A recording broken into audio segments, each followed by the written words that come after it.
Neat గురించి విన్నాం, చాలా బాధాకరం. సుమారు 23 లక్షల మంది పిల్లలు దేశవ్యాప్తంగా రాసిన ఎగ్జామ్ లీక్ అవటం, మళ్ళీ పోస్ట్ పోన్ అవటం, దాన్ని చూసి పిల్లలు ఆత్మహత్య చేసుకోవటం. Neat paper leak, NEET UG paper leak, neat paper leak, paper leak, neat paper leak. ఇవి చాలా బాధాకరం.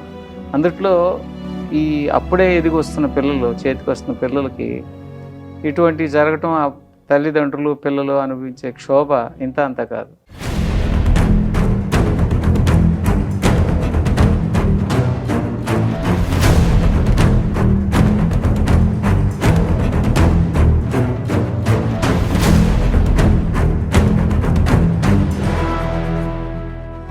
సో దీని మీద మీరు ఏం విశ్లేషిస్తారు?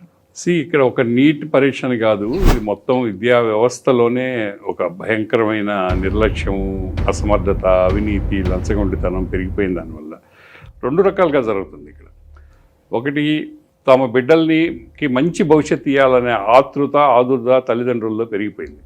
పాత తరంలో లేదు అది. ఈ తరంలో ఏంటంటే ప్రతి ఒక్కడు ఐఐటీలో చేరాలనుకుంటున్నాడు, ప్రతి ఒక్కడు అమెరికాకో లండన్కో పంపించాలనుకుంటున్నాడు. 6th క్లాస్ నుంచి మొదలు పెడతారు. మన రామయ్య గారు లాంటి వాళ్ళు, మీరు అప్పుడప్పుడు వచ్చి ఎగ్జామినేషన్, ఎంట్రన్స్ ఎగ్జామినేషన్ వీలు కాదు, మీరు 6th, 7th క్లాస్ నుంచే ఫౌండేషన్ ఇవ్వాలని చెప్పిన దాని తర్వాత ఇప్పుడు 6th, 7th నుంచే పిల్లల మీద ప్రెషర్ పెడుతున్నారు తల్లిదండ్రులు.